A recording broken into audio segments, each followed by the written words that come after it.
If you think the committee's depressing, why are you joining it?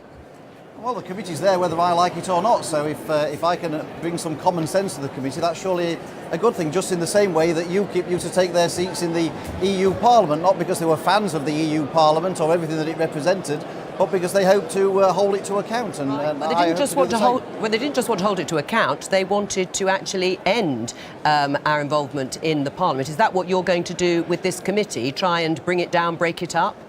Well, I'd prefer it if it was just called the Equalities Committee. I don't see why it needs to be called the Women and Equalities Committee. You can still look at women's issues on a committee that's just called Equalities, but it seems to indicate that there are no issues for men, and clearly there are issues where men suffer. So I don't really see why it can't just be called the Equalities Committee. Right. Well, what do you think about that, Caroline? Well, I hope that the time that he spends on the committee will be an opportunity for him to understand a bit more about entrenched sexism in our society. So this is an MP who has been saying, as you said, that this committee shouldn't even exist, that it was disappointing that it was going ahead, and yet he's now hoping to take his position on it. And I just think that we need MPs on that committee who recognise, for example, the level of the gender pay gap, who recognise the disproportionate violence against women, who recognise that there's still a very long way to go in business, in politics, in just about every sphere of life, where women are discriminated against and where we need to have concerted effort to support women. Right. I'm certainly not against having actions to support men, and Philip does a good job doing that, but let him do that in his work there and let the Women's and Equalities Party carry on, rather than having him, a person who says that he's taking his lead from UKIP in the European Parliament. As we know, they're trying to bring down the presence of the European Parliament. That's not a very good precedent for the Women and Equalities Party. Do you understand the issues of entrenched sexism, Philip Davies, as Caroline Lucas has just outlined, the gender pay gap, violence against women? Do you understand those issues? Yes, absolutely. There are massive issues that affect women. There is a gender pay gap. There's also a part-time gender pay gap where women are paid more than men.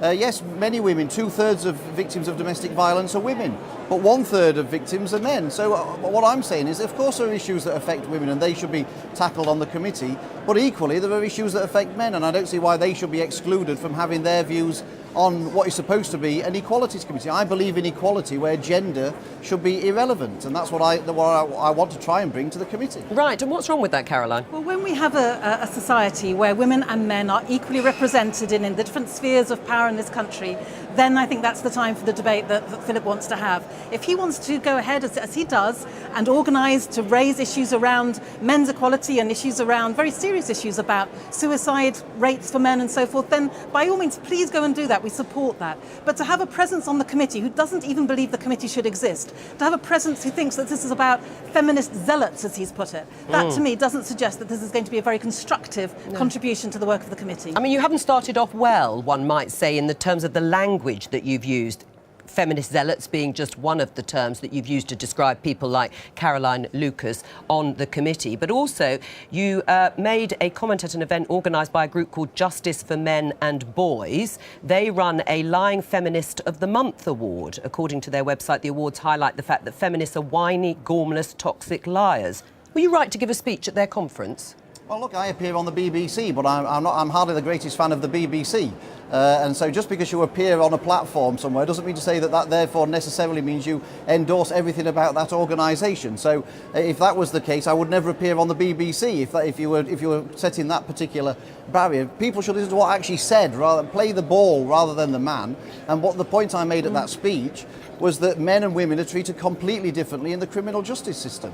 Right. And I don't think that should be the case. It should be the case that men and women are treated equally when they go before the courts. And the only difference here between me and Caroline, it seems, is that I want this committee to be called the Equalities Committee, and it seems that she just wants it to be called the Women's Committee. I actually believe in genuine equality between the genders, between races, between sexes. You've got a very, very all funny of those way things. of showing it, Philip, and I think what he should be doing right now, December the 14th, is to give us all a Christmas present by saying this was all a bit of a joke and he's not going to be on that committee, because everything he's just been saying does not convince me this is going to be a constructive presence on the committee. There's serious work to be done, work that's been doing around women and disabilities, for example, issues around the gender pay gap, which is still glaring when it comes to women in politics. These are issues that need concerted action now, and I'm not sure Philip's the man to help us. Is it a joke, your application, Philip? No, not at all. And it's very. I would have thought Caroline would be the one person who would actually want to protect people with minority opinions in Parliament. The day that you were a minority, Philip, I'll come and a white Anglo-Saxon man. I don't think so. It seems to me that Caroline wants people on the committee only if they agree with her. Well, Right. surely the whole point of a select committee is you have people on there with a range of opinions. Otherwise, what on earth is the point of an all-party select committee of people who can only go on there if they all agree with Caroline? It sounds like you are going to get on there because you're standing unopposed. But of course, Parliament, any member of Parliament, Caroline Lucas, can block the appointment or election to this committee. Will you try and block it?